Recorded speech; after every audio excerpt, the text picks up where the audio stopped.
Finally तो क्षण आला. माझ्या बाळाला 3 महिने पूर्ण झाले, तरी पण आम्ही त्याचं बारसं केलं नव्हतं. कारण आमच्या माइंडमध्ये असं होतं की आपण त्याला शिवाजी महाराजांचे कपडे वेशभूषा करून आपण पाळणा महाराजांसारखा करायचा. त्यासाठी आम्ही विचार केला 6 महिन्यात केला तर प्रॉब्लेम होईल, तो रडेल आणि पाहिजे तसं काही होणार नाही. त्यासाठी आम्ही वेट केला आणि फायनली तो क्षण आला. म्हणजे ताई सगळी पाळण्याची तयारी करत होती. तिला गावावरून बोलवलं होतं. ॲक्च्युली गावावरून ती धावपळ करत आली होती. तिने पूर्ण सजावट करून तिने पूर्ण जसं पाळण्याला करतात गावी जसं करतात तसं तिने पूर्ण रेडी केलं होतं. त्याच्यानंतर मग ॲक्च्युली संध्याकाळी थोडा लेटच आम्ही टाईम दिला होता. त्याच्यामुळे ती माझ्यावर भडकली होती की तू थोडा लवकर टाईम द्यायचा होतास. त्यानंतर दिवे लागवायला तिने सुरुवात केली. त्याच्यानंतर मग पाळणा थोडा खाली होता, त्यामुळे त्यांना व्यवस्थित घेता येत नव्हतं. ॲक्च्युली वरून खालून पूर्ण असं द्यायचं असतं. हा वरवंटा बोलतात त्याला. त्याच्यावर आपण मसाला वगैरे करतो ना, तो वरवंटा आहे. त्या प्रकारे आपण पहिला बाळाला पाळण्यात घालायच्या आधी पहिला वरवंटा असा केला जातो.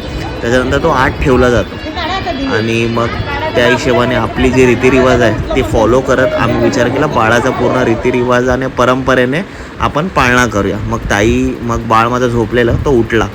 त्याला मग ताई घेऊन आली आणि मग त्याच्यानंतर जसं आपण वरवंट्याला जसं केलं तसं बाळाला पण करायचं होतं.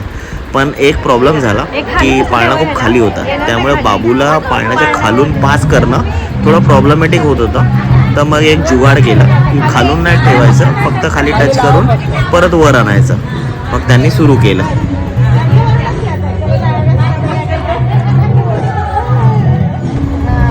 हे सगळं करण्यामध्ये बाबूने आम्हाला खूप मोठी साथ दिली.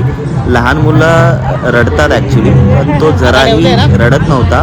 सगळं कोऑपरेट करत होता, मजा घेत होता. त्यात त्याने जाता जाता ताईची एवढी आवड होती तर त्याने ताईचा मंगळसूत्रच पकडून धरलं.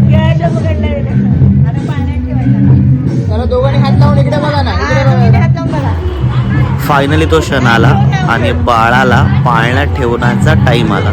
वेळ आली तर ठेवलं त्याला शेवटी. आणि मग ताईला नाव आम्ही सांगितलं नव्हतं, आम्ही खूप गुपित ठेवलं होतं नाव. विचारत होती काय ठेवायचं.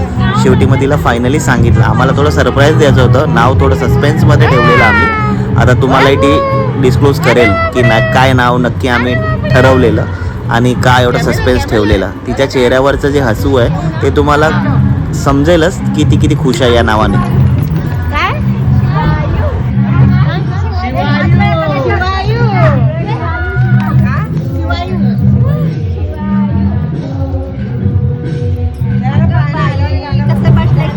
बाबूलाही खूप खुशी होत होती. ॲक्च्युली काहीतरी नवीन ड्रेसअप तो झाला होता आणि त्यात तो मजे घेत होता. पाळणा जसा हलत होता तो हसत होता, तो हुंकारे देत होता की पाळण्यात आहे आज. तो खूप एन्जॉय करतो ॲक्च्युली पाळण्याला.